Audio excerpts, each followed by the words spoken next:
दिन शनिवार का, समय शाम करीब 12 बजे। जगह उत्तरी गोवा के प्रसिद्ध नाइट क्लबों में से एक बर्ज बाय रोमियो लेन।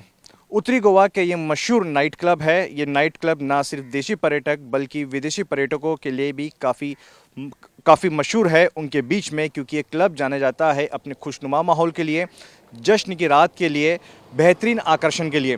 ये क्लब अपने आप को द आइलैंड क्लब भी कहलाता है और जो कि शनिवार की रात थी, इसलिए क्लब द्वारा ज़्यादा से ज़्यादा पर्यटकों को आकर्षित करने के लिए क्लब द्वारा कार्यक्रम भी आयोजित किया गया था और एक इसका पोस्टर ठीक क्लब के सामने लगाया गया था, जहां पर लिखा गया था कि डीजे निकी द्वारा कार्यक्रम में परफॉर्म किया जाएगा। इसके अलावा बॉलीवुड नाइट्स भी थी, कई सारे कार्यक्रम का यहाँ पर आयोजन किया गया था। सब कुछ खुशनुमा था। संगीत जो है वो काफ़ी अच्छे तरीके से बज रहा था। बड़ी तादाद में पर्यटक क्लब में मौजूद थे। लोगों में खुशियाँ थी। लोग अपना क्वालिटी टाइम स्पेंड करने के लिए गोवा आते हैं, लिहाजा इस क्लब में सब कुछ सामान्य था। लेकिन अचानक ये खुशियों का माहौल मातम में तब्दील हो गया। जश्न की जो रात थी, जहां पर संगीत सुनाई दे रही थी, लोगों की चीख पुकारें सुनाई देने लगी, क्योंकि अचानक से इस क्लब में आग लग गई जिसमें 25 लोगों की मौत हो गई। बहरहाल फिलहाल मौजूदा स्थिति में इस क्लब को सील कर दिया गया है, क्योंकि क्राइम सीन है। गोवा पुलिस यहां पर तैनात कर दी गई है और इसकी छानबीन यहां पर की जा रही है। जांच में कई सारे चौंकाने वाले और हैरान करने वाली चीज़ें सामने आ रही है। क्लब में काफ़ी अवैध तरीके से निर्माण कार्य किए गए थे और पर्यटकों को आकर्षण करने के लिए जिस तरीके का ढांचा खड़ा किया गया था, एक रिवर फ्रंट के पास, क्योंकि लोगों को आकर्षित करना था, इसलिए रिवर फ्रंट के पास एक पूरा ढांचा यहाँ पर बनाया गया था, जहाँ पर लोग आते थे अपना क्वालिटी टाइम स्पेंड करने के लिए। और क्लब की सजावट कुछ इस तरीके से की गई थी कि ज़्यादा से ज़्यादा लोग आकर्षित हो पाए। लेकिन यही सजावट जिसमें ताड़ के पत्तों का इस्तेमाल किया गया था, फर्नीचर कुछ इस तरीके के इस्तेमाल किए गए थे, जिसकी वजह से जब यह हादसा हुआ, आग लगी तो काफ़ी तेज़ी से भड़की और देखते ही देखते जो खुशनुमा माहौल था वो मातम में तब्दील हो गया। और जो मौके पर लोग मौजूद थे, चश्मदीद मौजूद थे, उनकी अगर माने तो काफ़ी अफरा तफरी का माहौल हो गया और लोगों को समझ में नहीं आया कि आखिरकार क्या करें। तुरंत जो है गोवा पुलिस की टीम मौके पर पहुंची, गोवा के फायर डिपार्टमेंट मौके पर पहुंचे और उन्होंने आग को काबू करने की पूरी कोशिश की। लेकिन गोवा फायर डिपार्टमेंट की माने तो क्लब की संरचना कुछ इस तरीके से अंदर से बनाई गई है, उन्हें रेस्क्यू ऑपरेशन में काफ़ी वक्त लग गया। ये एक ही एग्जिट और एंट्री का गेट है।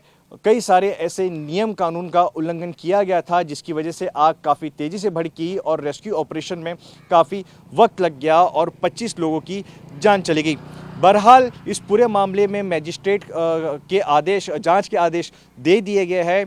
क्लब के जो 4 मैनेजर हैं अलग अलग सेक्शन के, उनको गिरफ्तार कर लिया गया है। क्लब के ओनर्स के अगेंस्ट में एफआईआर दर्ज कर ली गई है। पुलिस एक्शन में आई है, सरकार एक्शन में आई है। लेकिन सबसे बड़ा सवाल यही खड़ा हो रहा है कि ये अवैध निर्माण को अनदेखा किया गया, अधिकारियों की मिलीभगत से क्लब का संचालन किया जा रहा था। अगर ये पहले ही इस तरीके के एक्शन लिए जाते तो शायद जब ये आग लगी तो इतनी बड़ी तादाद में जनहानि नहीं होती। जो 25 लोग मारे गए हैं, इनमें से 20 जो है क्लब में काम करने वाले कर्मचारी थे।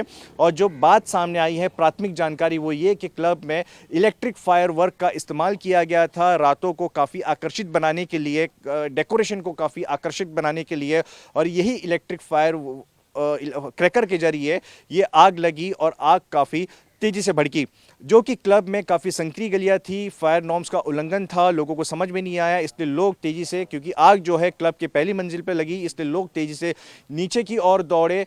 कुछ लोग जो है वो क्लब के बाहर निकलने में काफ़ी सफल रहे, लेकिन 25 ऐसे लोग थे जो क्लब से बाहर नहीं निकले और उनकी जान जो है इस पूरे हादसे में चली गई।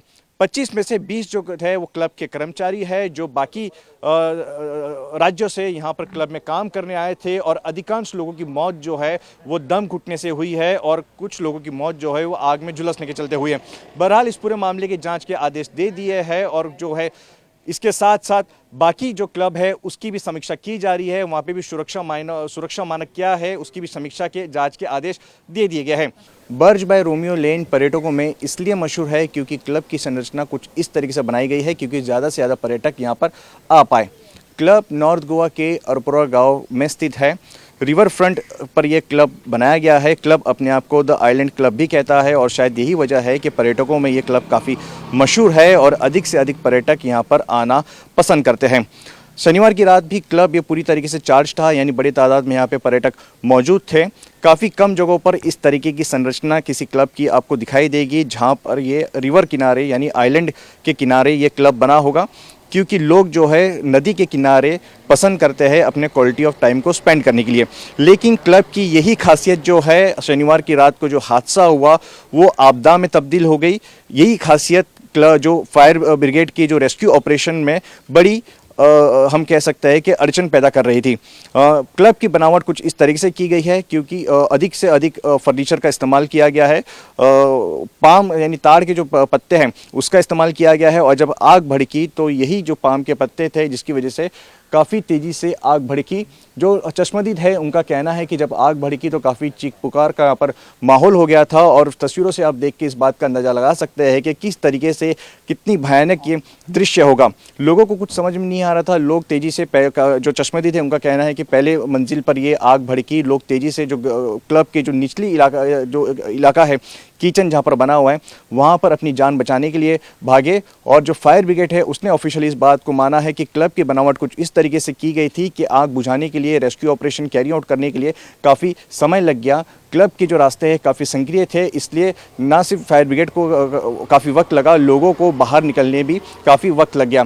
अब इस पूरे मामले में ये बात भी सामने आई है कि क्लब में काफ़ी अवैध तरीके से निर्माण कार्य किए गए थे। फायर सेफ्टी नॉर्म्स को और एनवायरमेंट नॉर्म्स को खुलेआम तौर पर वायलेट किया गया था, उसका उल्लंघन किया गया था। इसको लेकर जो यहाँ की गांव की ग्राम पंचायत है उसने नोटिस भी जारी किया गया था, लेकिन उसके बाद कार्रवाई नहीं हुई थी।